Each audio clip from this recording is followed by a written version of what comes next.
Apocalipsis capítulo 6, versículos 12 al 17. Miré cuando abrió el sexto sello, y he aquí hubo un gran terremoto, y el sol se puso negro como tela de silicio, y la luna se volvió toda como sangre, y las estrellas del cielo cayeron sobre la tierra, como la higuera deja caer sus higos cuando es sacudida por un fuerte viento. Y el cielo se desvaneció como un pergamino que se enrolla, y todo monte y toda isla se removió de su lugar. Y los reyes de la tierra y los grandes, los ricos, los capitanes, los poderosos, y todo siervo y todo libre se escondieron en las cuevas y entre las peñas de los montes, y decían a los montes y a las peñas: caed sobre nosotros y escondednos del rostro de aquel que está sentado sobre el trono y de la ira del Cordero. Porque el gran día de su ira ha llegado, ¿y quién podrá sostenerse en pie? Bien, en esta tarde vamos a ver que el corazón juzgado por su pecado se endurece contra Dios. Vamos a ver que a pesar de que los seres humanos van a ser juzgados como nunca antes se ha visto en la historia, en este tiempo de la gran tribulación, el hombre, en vez de arrepentirse de sus pecados y venir al Señor, van a endurecer más y más su corazón en contra de Dios. Hemos dicho que en el capítulo 3, versículo 10, dice que nosotros, la iglesia, no pasaremos por este tiempo de gran tribulación. Dice: yo también te guardaré de la hora de la prueba que ha de venir sobre el mundo entero para probar a los que moran sobre la tierra. El Señor Jesús dijo también en Mateo 24, 21, que habrá gran tribulación, cual no la ha habido desde el principio del mundo hasta ahora, ni la habrá. Vimos que el primer sello en el capítulo 6 es este caballo blanco, el cual trae al anticristo. El segundo sello es un segundo jinete que trae la guerra. Luego viene un tercero que trae la muerte y el hambre, y un cuarto trae más muerte aún, con enfermedades y bestias. En el quinto vimos la ira de Dios sobre el mundo por la muerte de sus hijos, que van a creer en Cristo durante la gran tribulación, pero que van a ser muertos por su fe. Y ahora, en este sexto sello, veremos que Dios castigará al mundo con terremotos, con estrellas que caerán en la tierra y también con oscuridad. Los seres humanos, en su desesperación, ¿qué van a hacer? De acuerdo al versículo 16, dice: caed sobre nosotros y escondednos del rostro de aquel que está sentado sobre el trono y de la ira del Cordero, porque el gran día de su ira ha llegado. La gente entenderá que no es un simple terremoto producido por la naturaleza o simplemente porque tocó que hubiera un terremoto. La gente entenderá que es Dios actuando sobre este mundo. Todo por el mal en el corazón de los hombres. Caerán estrellas a la tierra, terremotos, dice que el cielo se va a enrollar y las islas se moverán de su lugar. Y al final de este tiempo, de esta gran tribulación, la semana 70 de Daniel, el Señor Jesús volverá, todo ojo le verá, y volverá esta vez no como cordero, sino como león. Y esto es solo el principio de la gran tribulación. Se nos dice que estamos recién en el sexto sello, y viene un séptimo sello, el cual trae 7 trompetas y 7 copas más, con más juicios terribles sobre la tierra. En el capítulo 8, versículo 1, leemos: cuando abrió el séptimo sello, se hizo silencio en el cielo como por media hora. Los juicios que trae el séptimo sello son tan terribles que nadie en todo el cielo se atreve a pronunciar palabra, y por media hora hay silencio por toda la devastación, muerte y juicios que vendrán sobre la humanidad. Estos juicios que estamos viendo hasta acá, muchas veces nos preguntamos si son eventos literales o si son eventos alegóricos, como muchos lo interpretan. Algunos dicen que todo esto son figuras alegóricas donde los gobiernos del mundo van a cambiar y el mundo va a temblar. Otros piensan también que las tradiciones humanas caerán, y a eso se refiere la caída de las estrellas. Una destrucción del orden presente, una destrucción de las instituciones.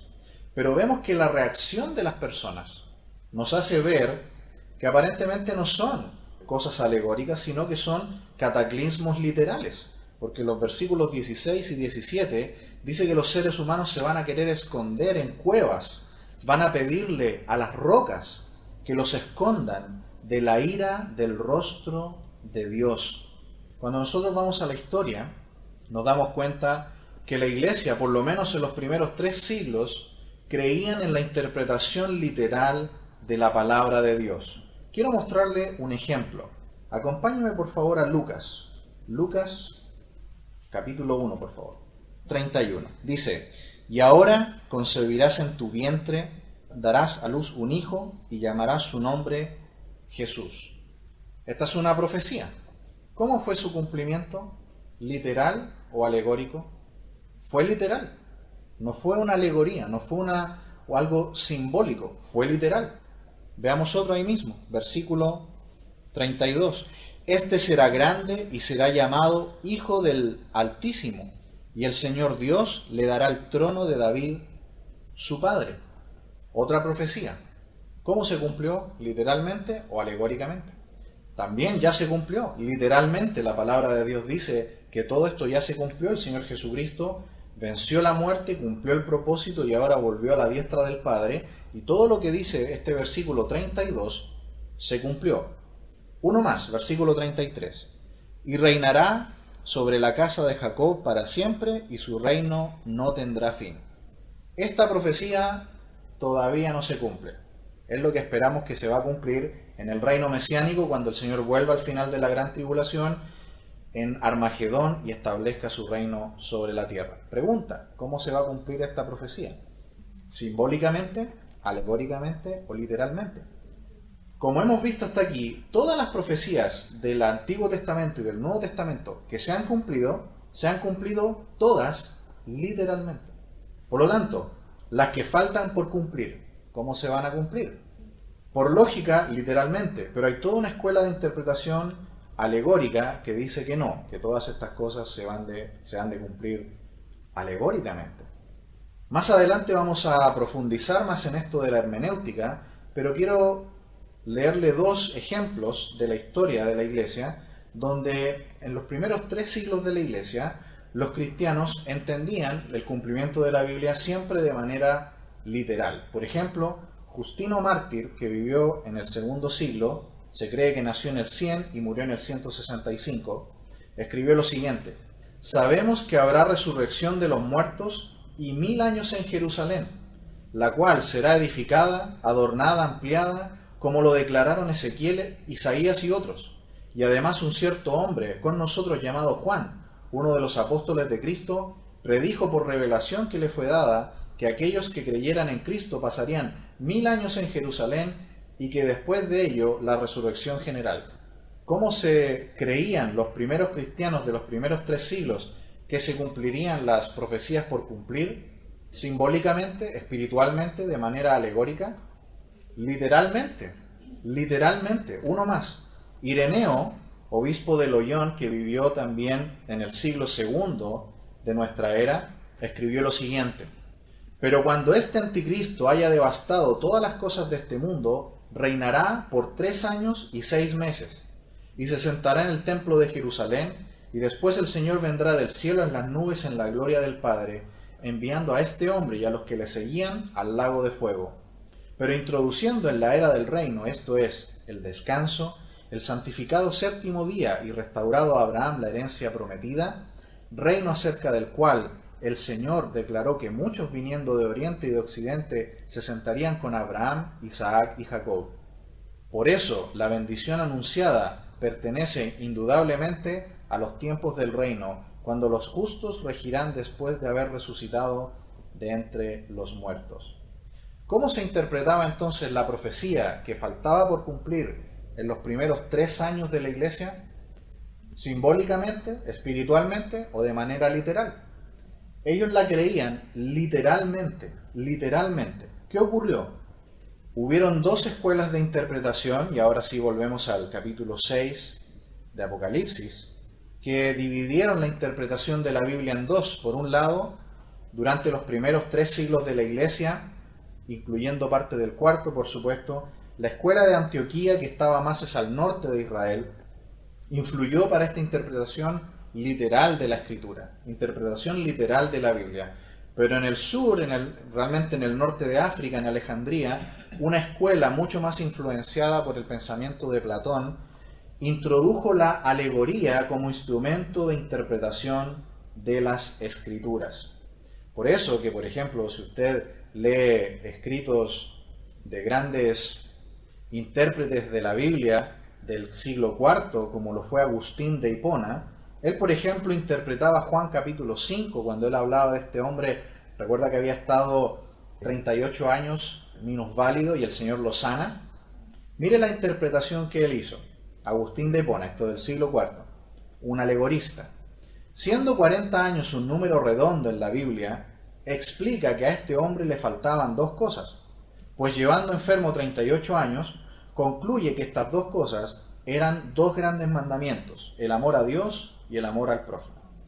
Eso es alegorizar el texto hasta su expresión máxima, ¿no?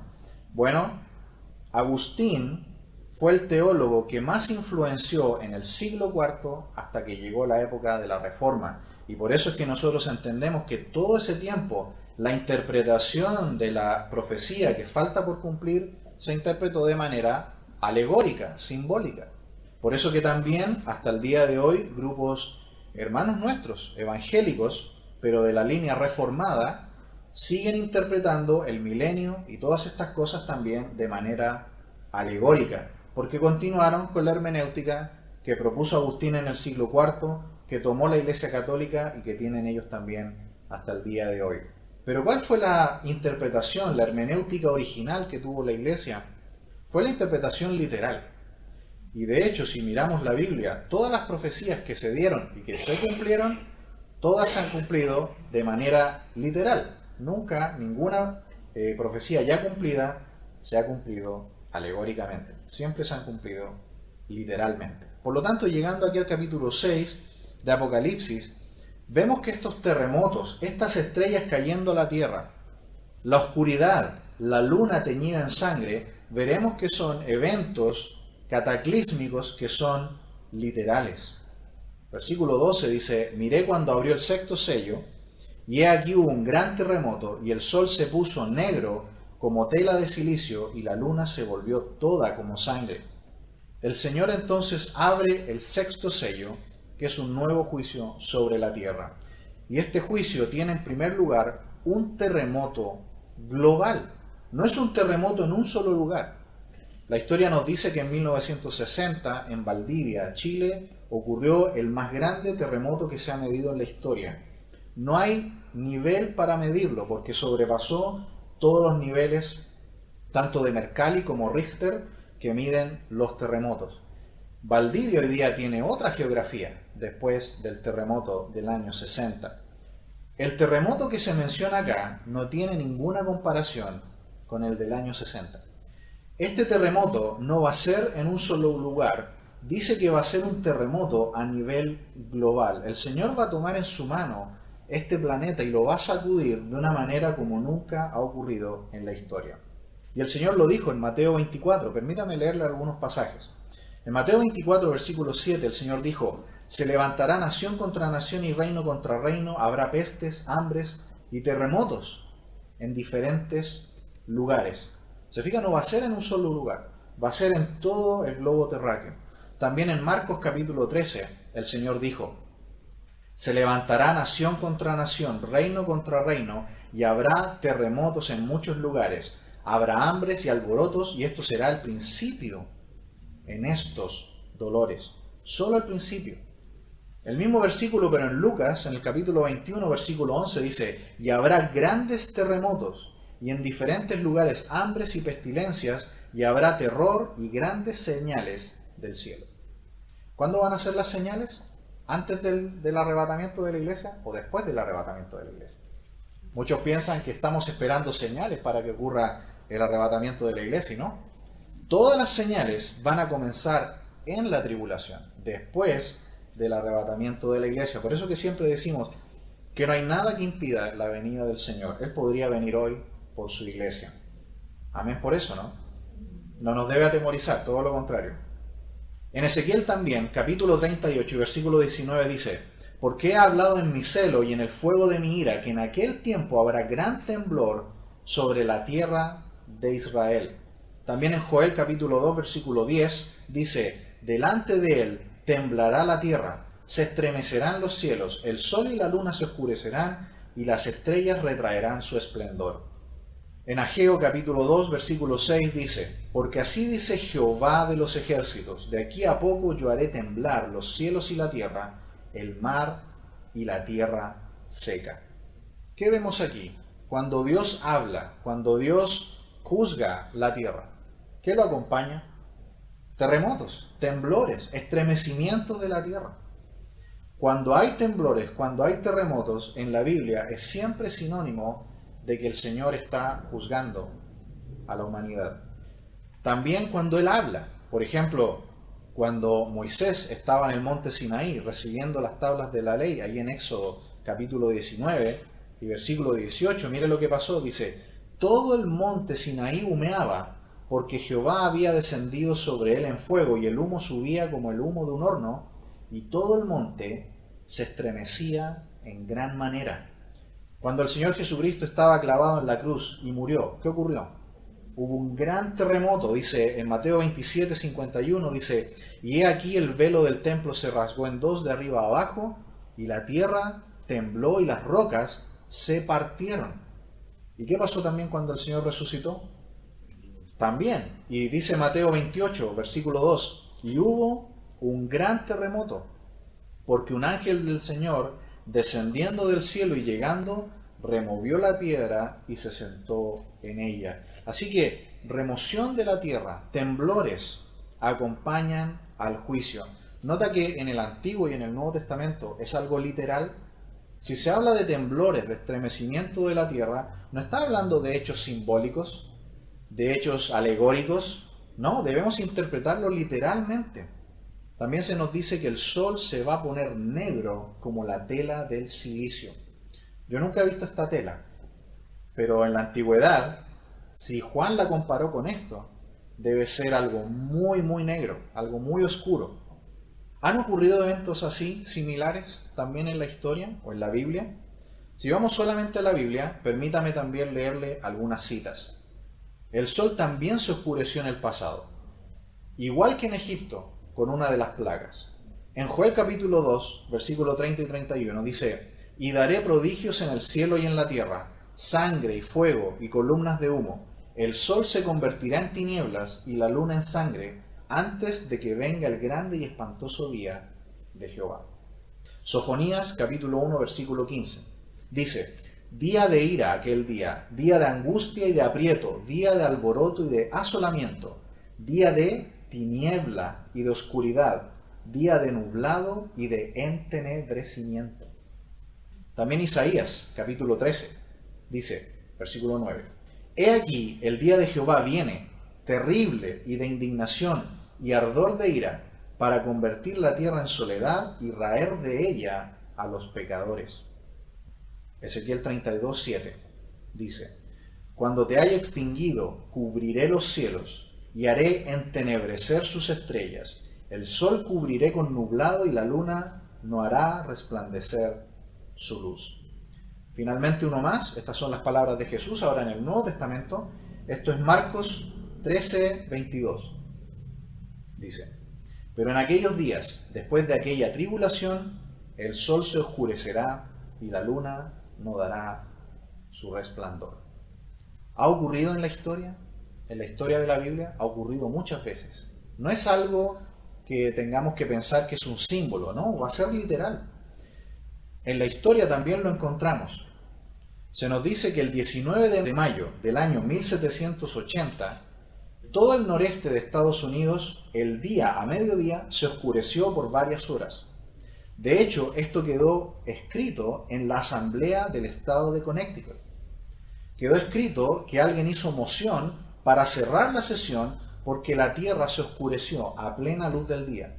Se encendieron velas y todo estaba oscuro, salieron hacia afuera y no había nubes. Se veían las estrellas. No podía ser un eclipse porque un eclipse no dura tantas horas. y nadie ha podido explicar por qué este fenómeno ocurrió. La oscuridad produce algo también en los seres humanos. Yo no sé si usted ha escuchado que las personas que viven, por ejemplo, en el estado de Alaska o en la Antártica o en el Polo Norte, sufren de depresión, muchas de ellas.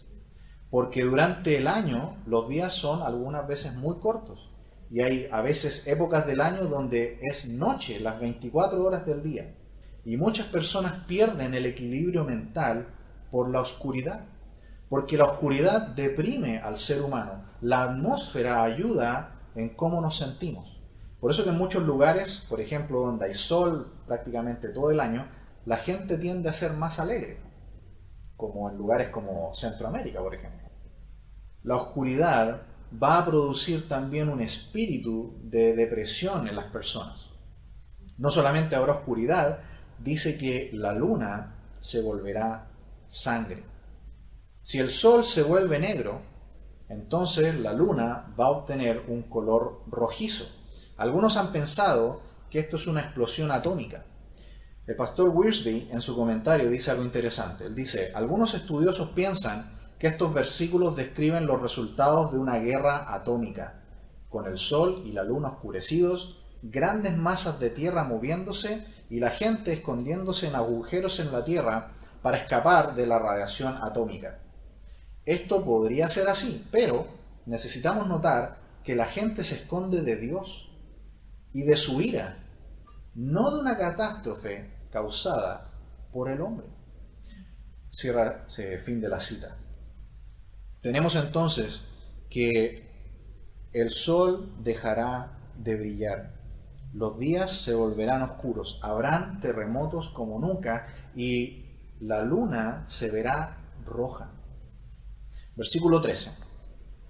Y las estrellas del cielo cayeron sobre la tierra como la higuera deja caer sus higos, como es sacudida por un fuerte viento.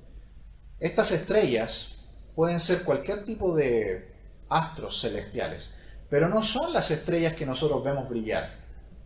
Porque ¿a qué distancia están esas estrellas de nosotros? Imagínense que la más cercana es el Sol. Entonces, estas estrellas que vemos brillando en la noche están a muchísimo más distancia. Estas estrellas, estos cuerpos que van a caer, es muy probable que sean simplemente estos meteoritos, estas estrellas fugaces que nosotros sabemos, a veces vemos en la noche cuando está despejado. Y yo no sé si ustedes alguna vez han visto una. ¿Han visto estrellas fugaces? Yo he visto, ¿no? Pero son inofensivas, porque penetran nuestra atmósfera con el calor y con la velocidad que vienen, no alcanzan a tocar el suelo. Llegan y son simplemente polvo. Pero en la gran tribulación habrá un enjambre de estrellas que traspasarán nuestra atmósfera y tocarán la tierra produciendo desmanes. Se han contado muchos casos en la historia donde esto ha ocurrido. En el año 1883, el 13 de noviembre, hubo una gran lluvia de meteoritos que pasó la tierra y se vio el cielo iluminado en plena noche. Yo creo que uno de los más conocidos que ha ocurrido en nuestra era ha sido el que ocurrió en Rusia en el año 2013, el 15 de febrero, que fue grabado de muchos ángulos. Por eso que no hay posibilidad de que sea un truco, ¿no? Muchas personas grabaron desde diferentes puntos donde se vio un enorme meteorito que penetró la atmósfera y que iluminó el cielo. Aquí en Argentina también ha habido. El año 2013 está grabado también desde muchos ángulos, por lo tanto eso impide que sea una mentira. De noche entró uno e iluminó todo el cielo. 30 de junio del 2015, aquí en Buenos Aires, en la provincia de Buenos Aires. También se grabó uno de noche y que iluminó todo el cielo. Y así hay muchos más, donde este tipo de meteoritos han penetrado la Tierra y han iluminado. Imagínense lo que va a ser un enjambre de ellos, que no solamente va a iluminar cuando el sol deje de brillar, sino que van a tocar la Tierra. ¿Y cómo la van a tocar? Van a producir destrozos, van a producir incendios, van a producir la muerte de personas. Dice que es como la higuera. Una higuera cuando es sacudida por un fuerte viento, van a caer.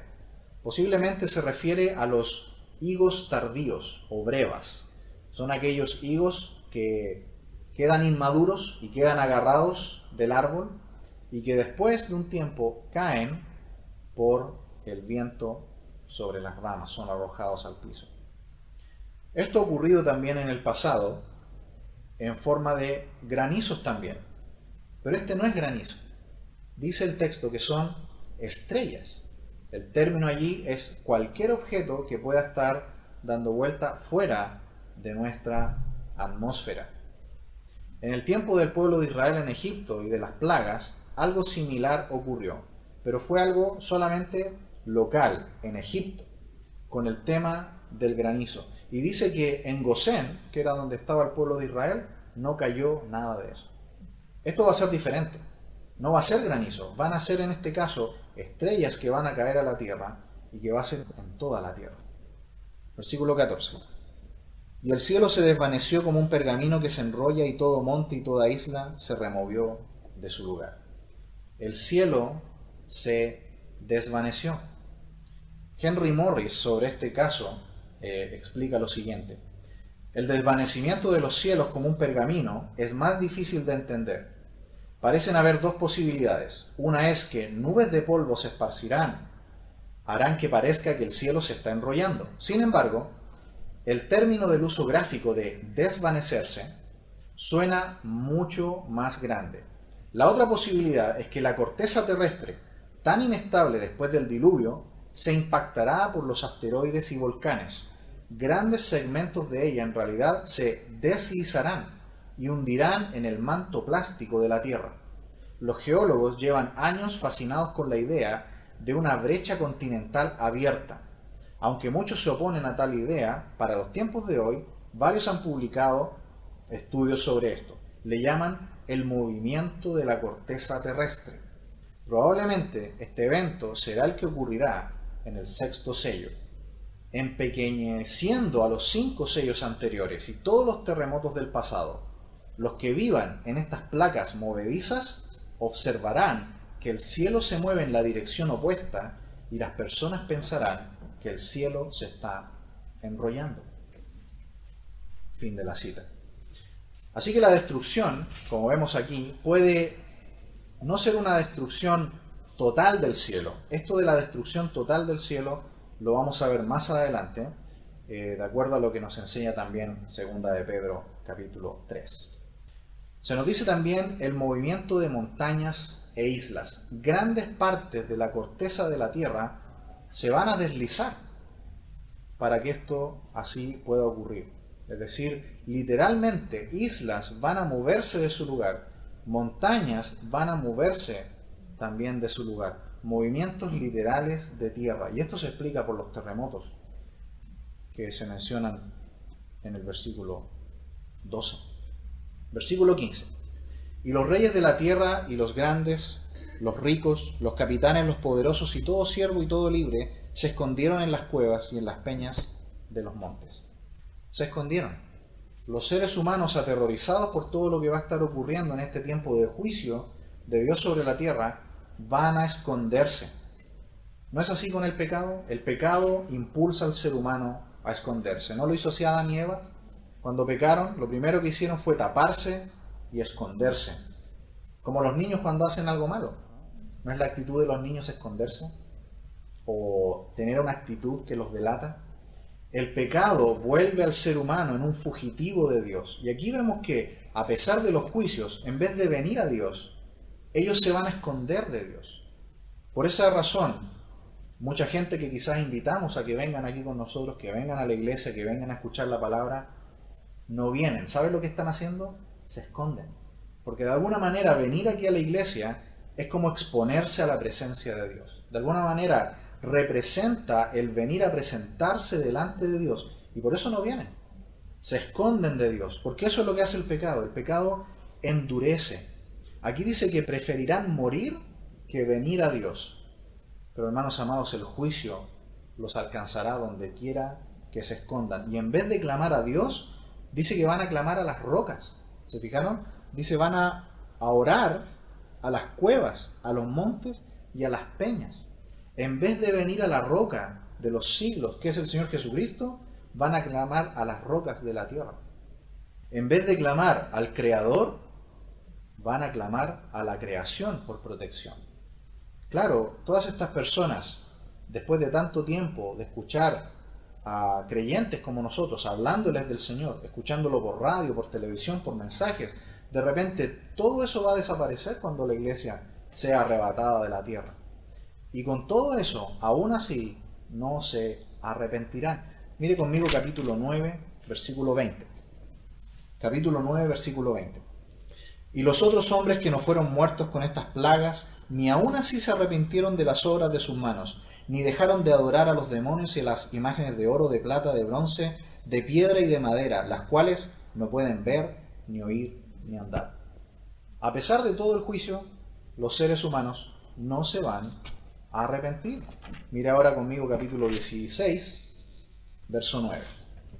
Y los hombres se quemaron con el gran calor y blasfemaron el nombre de Dios, que tiene poder sobre estas plagas, y no se arrepintieron para darle gloria. Verso 11. Y blasfemaron contra el Dios del cielo por sus dolores y por sus úlceras, y no se arrepintieron de sus obras. 21. Y cayó del cielo sobre los hombres un enorme granizo, como del peso de un talento, y los hombres blasfemaron contra Dios por la plaga del granizo, porque su plaga fue sobremanera grande. No quieren arrepentirse. En vez de arrepentirse, maldicen a Dios. Y el punto más alto de esta rebeldía de corazón está en el capítulo 19 y versículo 19. Y vi a la bestia y a los reyes de la tierra y a sus ejércitos reunidos para guerrear contra el que montaba el caballo y contra su ejército. Se airaron y se unen al anticristo y le dicen a Dios: Dios, te vamos a hacer pagar. En vez de arrepentirse, finalmente se van a organizar y van a querer luchar contra Cristo, pero serán destruidos. ¿Notan cómo el pecado vuelve cauterizada la conciencia del hombre, insensible al juicio de Dios, y acarrea más pecado, tal como el faraón de Egipto? El faraón de Egipto, ¿qué dice? Endureció su corazón. Una y otra vez endureció su corazón. En vez de dejar libre al pueblo de Israel, venía otra plaga, prometía que los iba a liberar, no lo hacía porque se endurecía su corazón. ¿Qué es lo que hace que el ser humano se endurezca aún más en vez de venir a Dios? Eso es lo terrible del pecado. Hace un tiempo atrás, a inicios de la década del 2000, se hizo la conferencia anual sobre el SIDA en Washington. Y uno de los conferencistas contó una de las historias más aterradoras detrás de esta enfermedad. Una mujer de la ciudad de Fort Worth, de Dallas, Texas, se juntó con un hombre, eran desconocidos. Conversaron y esta mujer se ofreció a pasar la noche con este hombre. Al otro día, la mujer ya se había ido y el hombre despertó y vio algo escrito en el espejo. Con lápiz labial decía: bienvenido al mundo del SIDA. ¿Qué es lo que hace que una persona que tiene una enfermedad mortal, que sabe que va a morir, muchas veces en 24 meses, qué es lo que produce tanta ira y deseo de producirle el mismo mal que tiene a otro? Querer arrastrar a otro y envolverlo también en su pecado y en las consecuencias de su pecado. Quizás no tenemos explicación psicológica, quizás es una explicación casi más de tipo diabólica. Porque ¿qué hace al ser humano endurecer tanto su corazón en contra de Dios y aferrarse a su maldad? Versículo 16 dice del capítulo 6: y decían a los montes y a las peñas: caed sobre nosotros y escondednos del rostro de aquel que está sentado sobre el trono y de la ira del Cordero. ¿No dice la Escritura que el que clama al nombre del Señor será salvo? Pero aquí, ¿qué hacen? Claman a las rocas y a los montes para que los escondan de la ira de Dios. Esta ocasión, el pastor Barnhouse, en su comentario, él dice: esta será la reunión de oración más masiva de la historia, pero al objeto equivocado. Van a orar por fin, van a clamar, pero a la creación, no al Creador. Dice que están asustados del rostro de aquel. El rostro de nuestro Señor es de buena voluntad hacia nosotros, pero hacia el mundo pecador y que no quiere arrepentirse es un rostro en este tiempo de ira. Dice el versículo 17 y final, porque el gran día de su ira ha llegado, ¿y quién podrá sostenerse en pie? Que el Señor nos dé a nosotros un corazón tierno, ¿no?, y contrito para con Dios. Si hemos estado haciendo el mal, actuando mal, vengamos al Señor en arrepentimiento y contrición, porque el Señor no nos llamó a nosotros a juicio. El mundo va a ser juzgado. Ellos, lamentablemente, el mundo pecador, endurece su corazón al Señor. Pero nosotros, que somos sus hijos, no imitemos esta dureza, sino que vengamos al Señor y seamos agradecidos de que tenemos la salvación, tenemos a Cristo y sobre todo compartamos al mundo acerca de Cristo. Él nos llamó para que seamos luz a todas las personas, para que hablemos del Evangelio y de estas cosas que vienen pronto al mundo, para que muchos crean en el Señor Jesucristo y obtengan la salvación de sus almas. Oremos.